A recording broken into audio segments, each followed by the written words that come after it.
Aujourd'hui, nous commençons à la maison de la falaise. Taylor confie à Finn qu'elle compte parler à Hope de son désir de voir Deacon et elle ensemble. Elle espère qu'elle ait renoncé à les influencer avant que Sheila ne soit au courant. Finn lui fait remarquer qu'elle a réussi à convaincre sa mère de choisir sa famille plutôt que Deacon. Mais Steffi craint toujours que Hope n'incite son père à courtiser Taylor et Steffi n'arrive pas à croire que Taylor s'intéresse à Deacon, remarquant à quel point elle est différente de Ridge. Malgré tout, elle doit veiller à la sécurité de sa famille.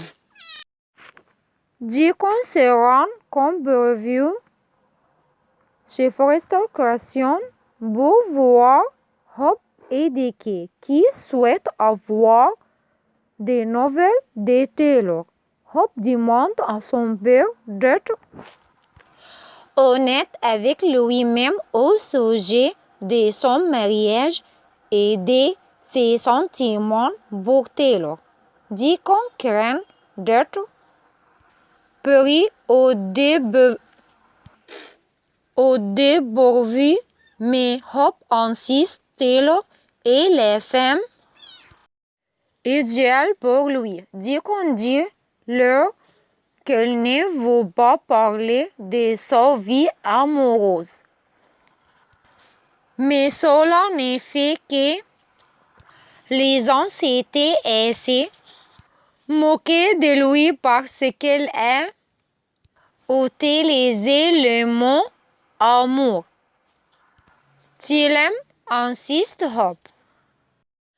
Après le départ de Deacon, Hope et Deke discutent de la réaction de Steffi si elle apprend qu'elles encouragent Deacon et Taylor à se mettre ensemble. Hope comprend le sentiment de Steffi, mais elle estime qu'en tant qu'adulte, elle ne devrait pas vivre dans la peur et se priver de véritable amour.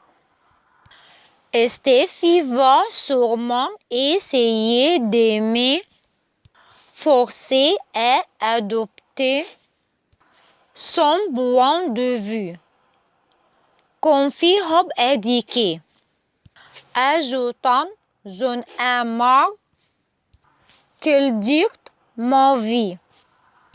Elle regrette que Steffi l'ait poussée à licencier Deke. Hope n'apprécie pas la tournure des événements, soulignant que Steffi l'a simplement convoqué et lui a donné des ordres.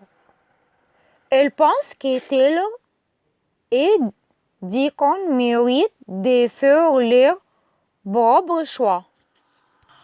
Alors que Hope explique à quel point elles sont fait l'un pour l'autre, Steffi arrive en trompe.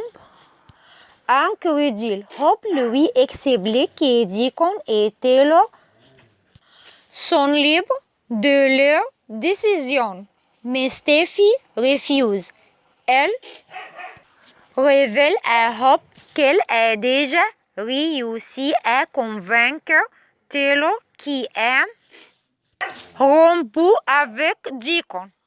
À El Giardino, Taylor vient chercher une pizza, mais sa commande est retardée. Pendant qu'elle attend, elle cherche Deacon de regard. Mais c'est Sheila qui la trouve. Sheila lui demande conseil car elle et Deacon n'ont pas eu de relations intimes depuis longtemps. J'ai besoin de raviver ma vie sexuelle. Pourriez-vous m'aider? Demande Sheila à Taylor. Sheila espère que Taylor parlera à Deacon parce qu'elle est son patient. Mais Taylor lui répond que ce n'est plus le cas. Surprise, Sheila demande si elle peut devenir la patiente de Taylor à sa place. Mais Taylor insiste sur le fait que ce serait inapproprié. Elle lui confie qu'elle souhaite vraiment que Taylor l'aide à renouer avec son mari et qu'elle ne sait pas comment s'y prendre. Après le départ de Sheila pour sa baie du cœur, Taylor a besoin de s'asseoir. Deacon dit: je n'arrête pas de penser à toi. Et te voilà. Taylor se retourne et sourit en voyant Deacon lui sourire. Deacon s'assoit et dit à Taylor combien elle lui manque et combien elle aimerait le toucher. Taylor acquiesce, mais réaffirme qu'elle doit rester séparée. Elle lui fait remarquer qu'elle aurait pu aller ailleurs manger une pizza. Taylor confie à Deacon que Sheila souhaite être intime avec son mari. Deacon lui dit qu'elle l'aime tellement que cela lui fait mal et que leur séparation le tue. Taylor acquiesce et lui dit de ne jamais douter de ses sentiments, mais qu'elles ne peuvent pas être ensemble. Deacon et Taylor luttent pour se retenir de se toucher et de s'embrasser en public.